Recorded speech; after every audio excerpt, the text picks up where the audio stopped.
Today, we're talking about some Dynasty deep stashes that you should potentially add to your rosters pre NFL draft. As always, guys, if you like Dynasty content, make sure to hit the like and subscribe button. Help us get to 1,300 subscribers. Today, we're talking about some deep stashes. And if you've never seen any of my deep stash videos or waiver wire videos during the NFL season, you know that we get really, really, really deep on these players. We're not talking about go pick up Jordan Whittington or things like that. Like, I don't know about you guys, but guys like Jordan Whittington and those level and those caliber of players are already rostered. We get try to get pretty deep. Some guys are a little bit more shallow, just to kind of cover our bases. But we're gonna hop right into it. These are guys that potentially they're in a position where you can see relevancy in the 2025 season, especially if the draft doesn't play out like we think it's going to. Now, I'll start off by saying Isaiah Davis is probably the shallowest player that we're going to talk about, but I did want to throw his name out there just in case. Also, those of you doing dynasty startups, maybe in the later rounds and stuff like that, these are guys that you could potentially target. Isaiah Davis on the Jets. I personally think, and I've been saying this since they were drafted. I've been saying this all last season, and it kind of played out that way a little bit. I kind of think that Isaiah Davis might be better than Braylon Allen, just a better all around running back. And, obviously Aaron Glenn came out and talked about how they're going to want to use multiple running backs, and that's freaking everyone out about Brees. But that's what they did in Detroit, and they were successful with Monty and Gibbs kind of playing, 1A, 1B roles. And so are they going to use two backs? Are they going to use three backs? Is Isaiah Davis potentially I think we all think that Braylon Allen's better than Davis, but that's just because we knew his name before and we didn't know Isaiah Davis's name because he played at South Dakota State, and he was drafted around earlier in the NFL draft. He was drafted in the fourth round compared to Davis in the fifth round. That's the only reason why. But then when Braylon Allen went down, or sorry, Brees Hall went down, and we all thought Braylon Allen was going to smash. Isaiah Davis was playing a lot more than we thought. Now, different coaching staff and everything, so we will see. Just wanted to shout him out just in case he's out there. Hassan Haskins, all the way down as keep trade cuts RB 113. Again, the Chargers are a team I think we all expect to draft someone, right? We're all expecting him to be. We're all expecting the Chargers to draft someone, maybe in the first round, maybe in the second round. I don't know if that's going to be like, I don't know if they're going to feel like they need to reach for a running back and they're going to kind of play the board as it comes down. They need offensive weapons. They can use interior offensive line help. They can use defensive help. It's not like they have, no holes to fill and running back's the last piece. And so they brought in Najee Harris. And I feel like if they went into the season with Najee Harris as their RB1, that the Chargers are going to feel pretty good about that. They're going to feel okay about that. Of course, they're probably going to draft someone at the very least in day three. But we always expect these things. There's always these teams that we expect, oh, they need a wide receiver. They're going to definitely draft one in the first or second round. And then the draft comes out and it just doesn't play out that way. And we're trying to be a step ahead of these, right? One step ahead of these where we're all assuming the Chargers are going to draft a running back, but what if they don't? Well, who's next up on their depth chart behind Najee Harris? And there's a very good chance if they don't bring anyone else in and they don't draft anyone besides someone on day three, that it's Hassan Haskins. Right now, it's Najee Harris, Kamani Vidal, Hassan Haskins, and Jarrett Patterson.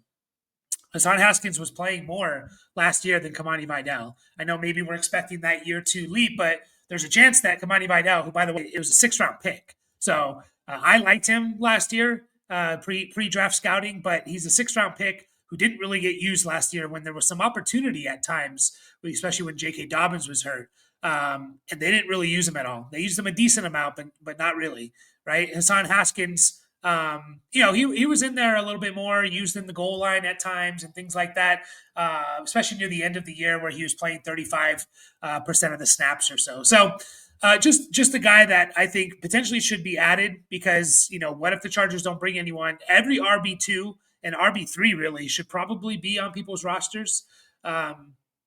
Hassan Haskins could go into the season as the RB2 for the Chargers. And again, I feel like the Chargers, if they go into the season with Najee Harris and Hassan Haskins, they're going to feel okay with that. I really do think that. Rasheen Ali for the Baltimore Ravens. If you watch my waiver wire video, by the way, during the season, every week we put out a Dynasty waiver wire video. Again, we dive deep into the rosters, even practice squads and stuff. But Rasheen Ali was someone that I really liked out of Marshall last year. Um, a fifth round pick, so he got okay draft capital. He wasn't a sixth or seventh round pick. He was a fifth round pick in the NFL draft last year. He's a little bit more of a he's 5'11", 215 or something like that. So he has some size to him. He was productive in college at Marshall. He had 2 seasons of really good production. One of them over 1,700 total yards. His last year at Marshall in 2023, over 1,300 total yards. Had a season with 24 touchdowns, which is crazy. And I just kind of think when you think about the Ravens, obviously it's Derrick Henry, and no one's replacing Derrick Henry. Then you have guys like Justice Hill, Keaton Mitchell, and then Rasheen Ali. And if the Ravens don't draft anyone or bring anyone else in, if something happens to Derrick Henry, I have a hard time believing that it's going to be just Justice Hill and Keaton Mitchell as like the 1-2 punch, right? I think there's a good chance that Rasheen Ali, he kind of profiles as the guy who's going to take some of the early down work, whereas Justice Hill can stay in his role as that pass catcher, third down guy. Keaton Mitchell is that change of pace, explosive guy, and then Rasheen Ali kind of takes more of that early downs work. So I still like the idea of maybe drafting Rasheen Ali in Dynasty startups late, or picking him up if he's out there on the waiver wire, putting him on a taxi squad if you can, and just kind of seeing what happens, potentially heading into the season as the RB4 for the Ravens. Sion Vaki, again, another guy that was a staple on the waiver wire show. He's on the Lions, as you can see there, and Lions are just, there's always those teams where you kind of just want all the running backs that are on their active roster. 49ers, Dolphins, Lions are one of them. Rams are another one where like if they ever got an opportunity, like these guys could be smash plays, because the team is going to commit to running the ball, and that's not going to go away. The team is built to run the ball, and whatever running back 1 or 2 is out there for the team, they're putting up big numbers. So Sion Vaki, who by the way was a 4th round pick, they thought highly enough of him to take him in the 4th round. He was kind of a combo safety running back type of player. He didn't really have much work as a running back. He only had looks like 26 carries in his career, but he transitioned from safety to running back, and so I didn't really expect much from him in year 1. Especially with obviously Gibbs and Montgomery, and then even someone like Craig Reynolds, who has been the RB3 for the Lions. By the way, Craig Reynolds is another guy that I wouldn't mind stashing and picking up and putting him on my roster, but who's still on the Lions, by the way. But Craig Reynolds, like we know what he is. He's over 29. He'll be 29 years old here soon. Like Sion Vaki at least provides a little bit of intrigue. A younger player who is changing positions, and the Lions again, they thought highly enough of him to make him a 4th round pick. Now, could have that just been, hey, he can play special teams, safety / running back. He can give us running back depth and play special teams. Maybe. I find it hard to believe though that if they just thought he was only a special teams player, that they would use 4th round draft capital on him. But stranger things have happened. Keelan Robinson, we're getting pretty deep here. Keelan Robinson was a rookie last year who really didn't play at all. He's on the Jacksonville Jaguars, if you didn't know. Currently listed as their RB3 on the depth chart, I believe. I'm just going to double check that. Obviously, you have Travis Etienne, Tank Bigsby, and then Keelan Robinson. That's the only 3 running backs listed on their depth chart, according to the ESPN depth charts. Didn't do anything last year. He had a couple things in the return game. He was also a 5th round pick, so they used decent draft capital on him. And there's a good chance that he's just like a return specialist, and that's it, right? But there's also a chance with the new coaching staff coming in that maybe they see something in him. I think he could be a decent, that explosive change of pace back, that pass catcher potentially. He played at Texas, and he was behind guys like, Bijan, Roshan, Jonathan Brooks, players like that. So never really got an opportunity, only had 120 carries in his career in college, and that's over 4 years. Did have a season with 20 catches in 2022 with Texas. Again, kind of more of a return guy, was more of their kick returner. So there's a good chance that's all he is. If you play in any kick return yardage leagues and stuff like that, then he's a guy that I would potentially stash on my team. But he's fast. He runs in the low 4.4s. He's his 10-yard split's really good. His broad jump's really good. So like he's an athlete. If he gets a little bit of an opportunity, again, kind of hurt all last year, so didn't really get that opportunity. But we'll see what happens in year two for Keelan Robinson. Blake Watson, just continue. Most of this list is going to be running backs. There's a few wide receivers and one tight end, no quarterbacks on this deep dynasty stash here. But Blake Watson, another guy who I made a dynasty deep stash video, by the way.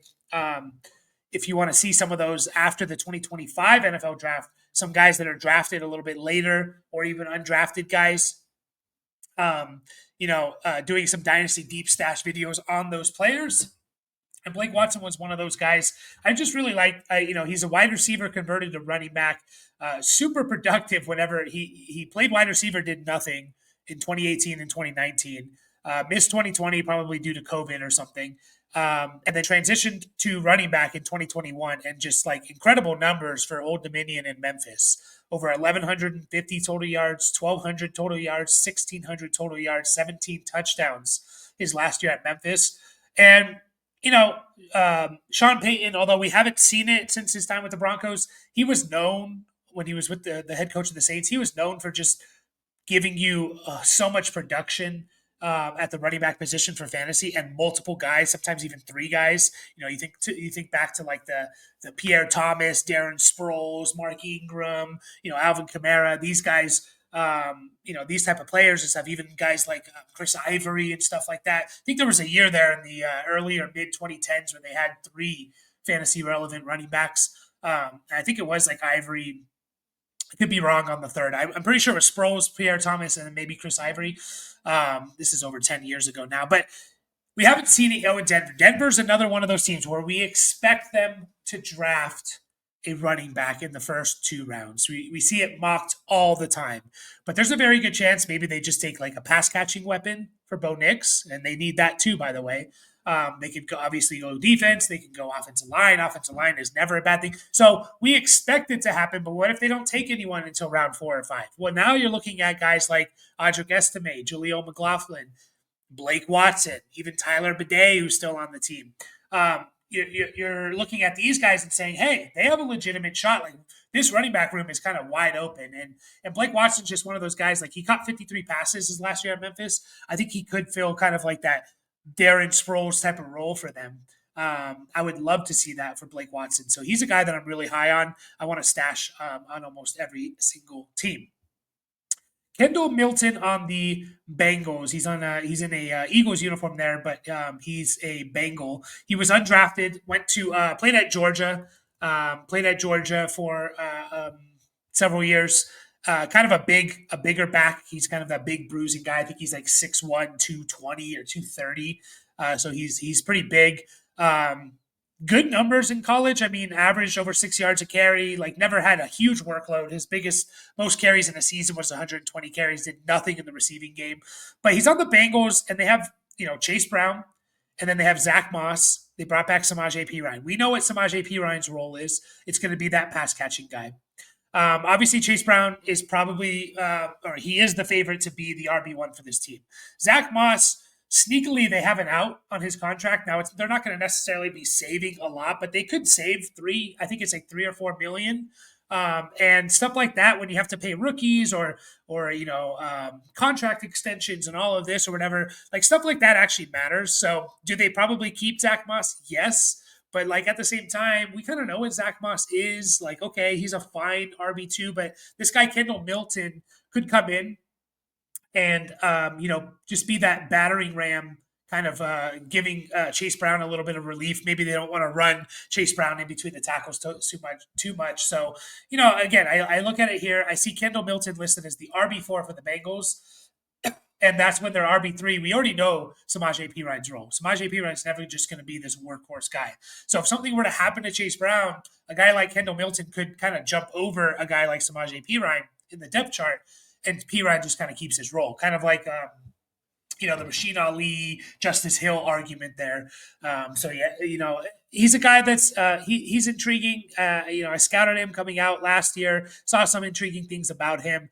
Do I think he's going to be a league winner or anything? No, but again, a lot of people think. You also see the Bengals mock draft a lot. Bengals just invested; they're heavily invested into Joe Burrow, Jamar Chase, T. Higgins. Even Mike Gesicki got paid, a 3-year, 25 million or whatever. I'm sure the numbers are not quite that extreme, but they're heavily invested in offense. They need to fix that defense. So I wouldn't be surprised if they say, hey, well, maybe draft a running back in round 5, but we're not going to take one on day 1 or day 2. We're going to take defense. Last running back here is Cody Schrader on the Rams, another guy that was consistently on the waiver wire show here. Again, I mentioned earlier, the Rams are just one of those teams where I want all of their running backs on their team. Cody Schrader was undrafted last year. I think he started in San Francisco. He was a guy that was like hugely, and people really liked Cody Schrader. He was one of those guys that had a little bit of a cult following behind him, just like incredibly productive in 2023 at Missouri. Actually led the SEC in rushing. He had over 1,800 total yards and 14 touchdowns, caught 22 passes. So he was 8th in Heisman voting. Didn't get drafted, so that's obviously it's very unlikely that he's going to be actually productive. But again, he's on the Rams. I don't think he's going to be RB1 or RB2 at all. I think that's Kyron and Blake Corum. But the RB3 spot, Ronnie Rivers versus Cody Schrader, that's a battle there to me. That's a potential battle there. And I wouldn't be surprised if Cody Schrader wins that and becomes the RB3 for the Rams.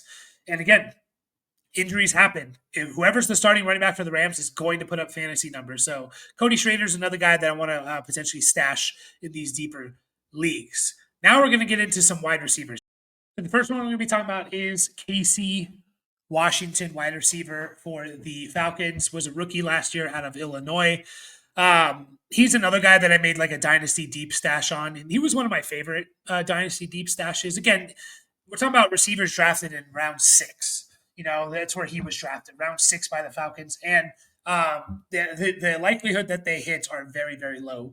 But I play in a lot of dynasty leagues where it's 12 teams and we have like 30 plus roster spots, including taxi squads and stuff like that. So that you have to dig deep on some of these players. And Casey Washington was a guy that I really liked. He did nothing last year, absolutely nothing. One of the reasons I liked him because I just felt like, okay, look, they have Drake London and they have Darnell Mooney, but what do they have beyond that? Now Ray McLeod really stepped up last year, which kind of I think killed any chance that Casey Washington had to make any kind of impact, right? But again, we go into this season where it's like, okay, they have Drake London, you have Darnell Mooney, you do have Ray McLeod. Beyond that, though, you have Cardell Hodge, Chris Blair, Jamal Agnew, Philip Dorsett. You have a bunch of guys where I hope to see Casey Washington work his way up to be that potential wide receiver 4.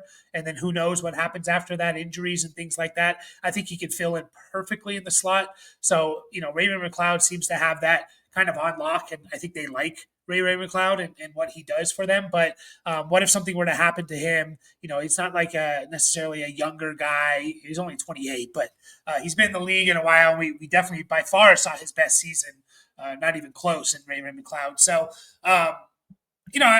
Casey Washington, just a guy that I really liked. I liked his film at Illinois. I like some of his combine metrics and things like that. His vertical and broad jump in particular, kind of showing his explosiveness. Ran decently at a 4.48. So just some intriguing qualities about him that I like. Let's see if he gets the opportunity for Atlanta.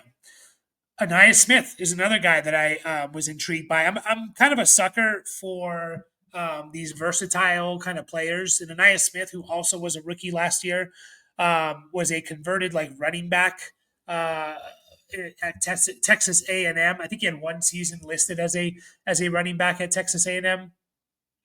mostly a wide receiver, but he was kind of like this hybrid guy. They would give carries and things like that. I just kind of feel like a guy like Anais Smith can do things differently that no one else on the Eagles can currently do. And that could that win him the third wide receiver role for that reason, right? You have obviously AJ Brown and Devonta Smith. You have Dallas Goddard, and you have a team that's not going to throw the ball a lot. So the chances of Anais Smith doing something are very, very small. But do they maybe like potentially use him as like that hybrid, running back wide receiver, their wide receiver three who can fit in the slot, who can take end arounds, who can line up in the backfield, do all these things, these little things, as well as do kick returns and things like that, which he was pretty good at in college. And do they potentially, use him more like that? Odds are no, but I like Anaya Smith. Coming out of college, he has to, he's going up against guys like Jahan Dotson and Johnny Wilson as like that wide receiver three spot. Um, so one of the ways, you can get by when you're on a team that's going to throw the ball less is if they actually start to give him a little bit of carries. By the way, they gave him 2 carries last year. He was another guy who he was injured to start the year, and I think that really, you know, basically shut down any possibility of him doing anything last year. You're a rookie who was a fifth round pick, and you missed the first 7 weeks. Like the odds of you doing anything are going to be very slim. The odds of you doing anything to begin with are slim. Just add on the fact that you just missed the first 7 weeks of the season. Very unlikely you were going to do anything. But he did get into a couple of games there. They did give him a couple carries. He had 6 targets, 35 yards and a touchdown and a carry. The last week when the Eagles were benching some players. So just a guy to throw on your roster. I think he's a fun player. Ryan Flournoy for the Cowboys. A lot of people were hyping up Ryan Flournoy a little bit. And last year, he was a 6th-round pick last year out of like southeastern Missouri. He played like in a bunch of lower level schools, Central Missouri, southeastern Missouri, I think, State. Drafted in the 6th round by the Cowboys. As interesting size to him. Intriguing size to him. Again, he's another guy where is there an opportunity here? Is there an opportunity? Because who is the definitive wide receiver 2 for the Cowboys? Is it Jalen Tolbert? Okay. Like, does he have that on lock where no one can take that from him? Is it Kevontae Turpin? That's who's listed as their wide receiver 2 and wide receiver 3 right now, is Tolbert and Turpin. Now, everyone thinks the Cowboys are going to draft someone in wide receiver, some kind of weapon in this draft. What if they draft a running back, which they also need? What if they draft a running back round 1? This wide receiver class is not super deep. And yeah, they can find someone in round 2, maybe in round 3, but like already, you're talking about a guy who's maybe going to come in, take some time. Like there's an opening here for Flournoy, who, again, a lot of people kind of liked last year coming into it. He was kind of one of those preseason, darling type of players. Did get into some games last year. Didn't really do much with it, but just a guy to pay attention to as the Cowboys try and figure out that who's playing their wide receiver 2 and 3 spot.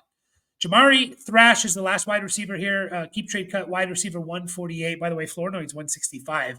Jamari Thrash on the Cleveland Browns. The Browns just announced that they signed Joe Flacco. If I had to bet, sounds like they're going to go Travis Hunter in pick 2.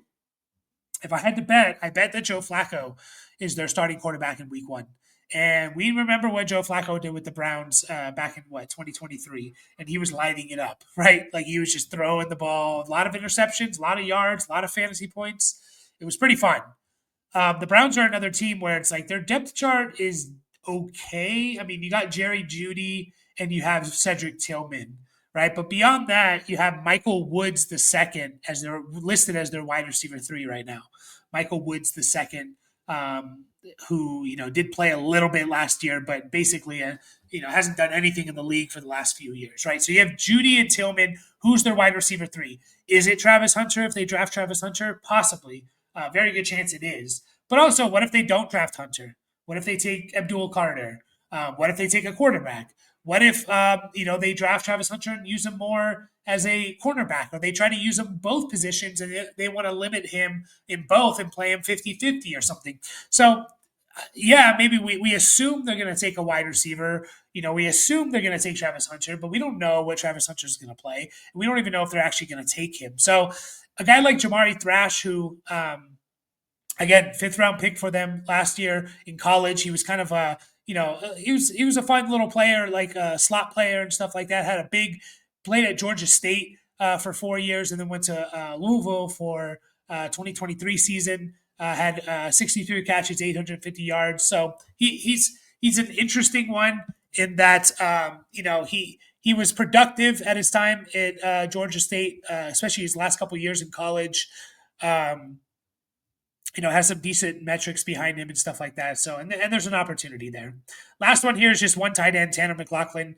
I've been talking about him since they were drafted, and I took the approach of, if you remember, if you watched our channel back when Tucker Kraft and Luke Musgrave were drafted, and if you've been watching since then, thank you, because we've only been making content for I think 3 years, really the last 2 years, 2.5 years or so. So if you were watching us in that 2023 draft, I was kind of taking the approach of like, okay, everyone is drafting Luke Musgrave because he went in the second round.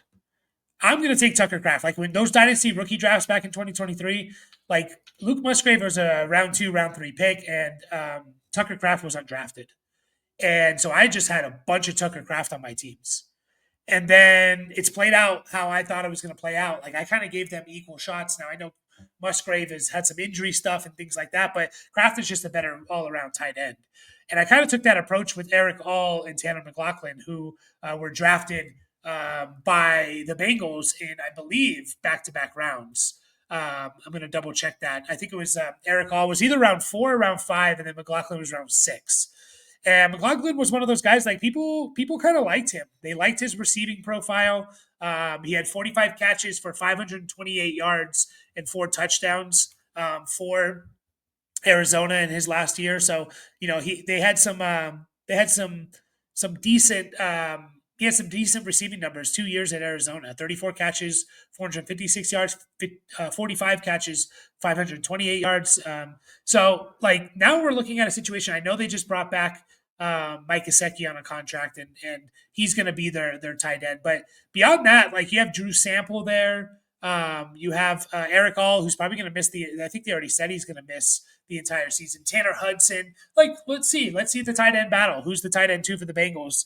Can Tanner McLaughlin potentially work up the depth chart a little bit? So that's all I have for you guys. Appreciate you all. Make sure to like and subscribe. Join our Discord, by the way. It's free. We're doing a giveaway after the round 1 of the NFL draft. We're going to go live, do some Dynasty rookie mock drafts, and we're doing a giveaway at that time. So all you have to do is hop on, join our Discord, and then go to the giveaway section and leave a comment, and you're entered into it. So it's a free team review. Appreciate everyone, and I will catch you guys all in the next video.